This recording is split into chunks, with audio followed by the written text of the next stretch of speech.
అసదుద్దీన్ ఓవైసీ నిన్న ముంబైలో ఒక కార్యక్రమంలో మాట్లాడుతూ వెనుజులా అధ్యక్షుడిని ట్రంప్ తన కార్యాలయంలో కూర్చొని అరెస్ట్ చేయగలిగినప్పుడు మరి 56 అంగుళాలు ఛాతీ కలిగినటువంటి మన ప్రధాని నరేంద్ర మోదీ పక్కనే ఉన్నటువంటి పాకిస్తాన్లో 26/11 ఉగ్రవాదుల్ని ఎందుకు అరెస్ట్ చేయలేకపోతున్నాడు, ఎందుకు లాక్కొని రాలేకపోతున్నాడు?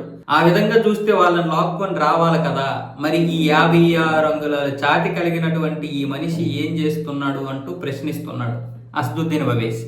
అసదుద్దీన్ ఓవైసీ తెలుసు కదా మీకు. 15 నిమిషాలు పోలీసులు కళ్ళు మూసుకుంటే ఇక్కడ ఉన్నటువంటి హిందూ జనాభాని ముస్లిం జనాభాతో సమానం చేస్తానన్నటువంటి ఈ ఉగ్రవాది మాటలు మాట్లాడేటటువంటి ఉగ్రవాది ఇప్పుడు ఉగ్రవాదుల గురించి మాట్లాడుతున్నాడు, నరేంద్ర మోదీ గురించి మాట్లాడుతున్నాడు. పాకిస్తాన్ లో ఉన్నటువంటి ఉగ్రవాదులు ఎందుకు తీసుకురాలేకపోతున్నాడు అంటున్నాడు. అసలు ఆపరేషన్ సింధూర్ మీరు ఎక్స్పెక్ట్ చేశారా? పహల్గామ్ దాడి తర్వాత సింధు జలాలు ఆపేయడం అనేది నువ్వు ఎక్స్పెక్ట్ చేసావా? ఇవన్నీ కూడా నీకు మంట కలిగించేటటువంటి విషయాలు. ఇవి పక్కన పెడితే పాత బస్తీలోనే నువ్వు ఎంతమంది ఉగ్రవాదులకి సపోర్ట్ చేస్తావు? పాత బస్తీలో ఎవరి మీదైనా మనం దాడులు చేయడానికి ఒకవేళ పోలీసులు కానీ మిలిటరీ కానీ వెళ్తే నీ యొక్క యువకులతో రాళ్లతో కొట్టిస్తావు. మళ్ళీ నువ్వు ఇప్పుడు ఉగ్రవాదుల గురించి మాట్లాడుతున్నావు. నీ పక్కనే రోహింగ్యాలు విపరీతంగా అక్కడ ఉంటారు.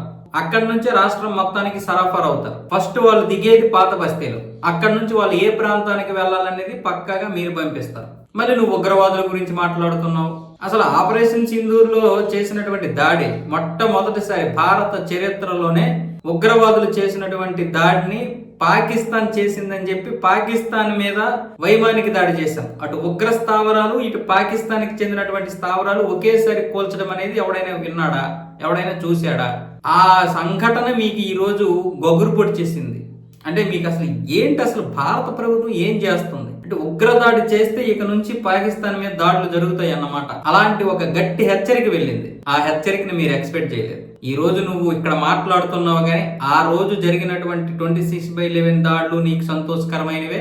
అలాగే ఆపరేషన్ సింధూర్ లో భారతదేశం పాకిస్తాన్ నడ్డి విరచడం కూడా మీకు బాధాకరమే. ఈ రోజు ఏదో మైక్ దొరికింది కాబట్టి నువ్వు ఇలా మాట్లాడుతుంటావు రివర్స్. ఫస్ట్ ఆఫ్ ఆల్, ఒకవేళ ఈ ఉగ్రవాదులు పట్టుకోవడానికి వెళ్తే నువ్వు ఊరుకుంటావా? నువ్వు వాళ్ళని తప్పించడానికి ఏదో ప్లాన్ చేస్తావు, లేదా వాళ్ళని రెచ్చగొడతావు, లేదా ఫండింగ్ ఇస్తావు వాళ్ళకి. ఉగ్రవాదులకు సపోర్ట్ చేసింది మీరు, ఉగ్రవాదాన్ని పెంచి పోషిస్తున్నది మీరు.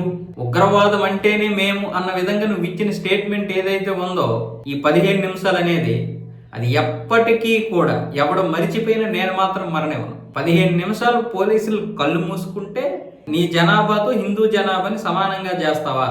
అంటే నువ్వు 70 కోట్ల హిందువుల్ని చంపేస్తావు 15 నిమిషాల్లో. ఈ మాటలు మాట్లాడతావు, మళ్ళీ ఉగ్రవాదుల్ని ఇక్కడికి ఎందుకు తీసుకురాలేదని మాట్లాడతావు. కాంగ్రెస్ కంటే దరిద్రమైనటువంటి నాలిక నీది.